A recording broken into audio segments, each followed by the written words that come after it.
This week in Louisiana agriculture. I'm AJ Sabine in our nation's capital. Louisiana's young farmers and ranchers press their congressional delegates on the issues. Also, Louisiana's congressional leaders must keep their home state in mind while debating the 2012 Farm Bill.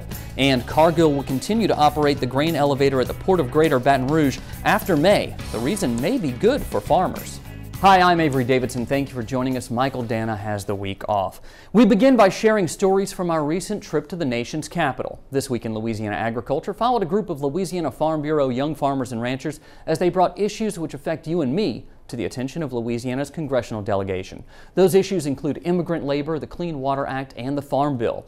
As This Week in Louisiana Agriculture's AJ Sabine shows us, those young farmers and ranchers hope to keep Louisiana agriculture in the national dialogue.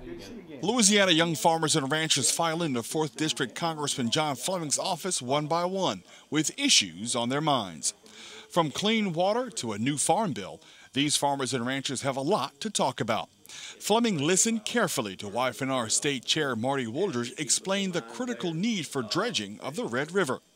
Next, grain farmer Clayton Hurdle expressed concern for excess point source EPA regulations.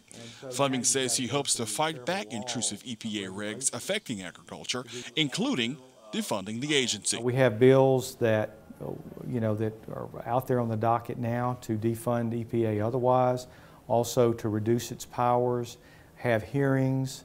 The EPA, as you know, and other agencies are now legislating from the administrative level, which is really not constitutional.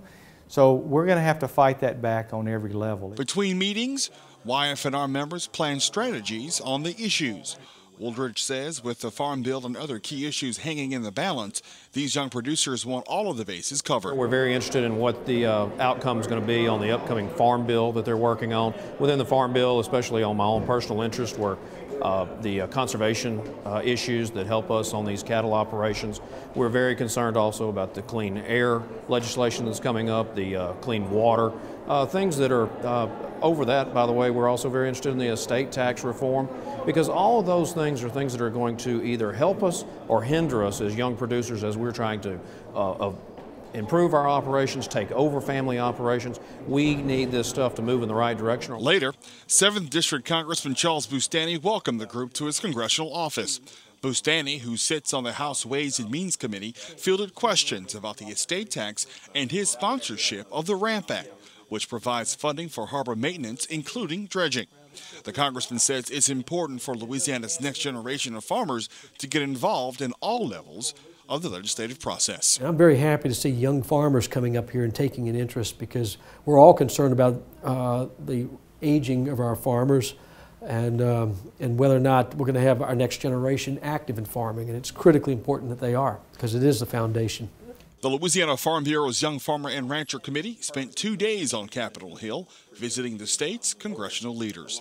In Washington, I'm AJ Sabine for This Week in Louisiana Agriculture.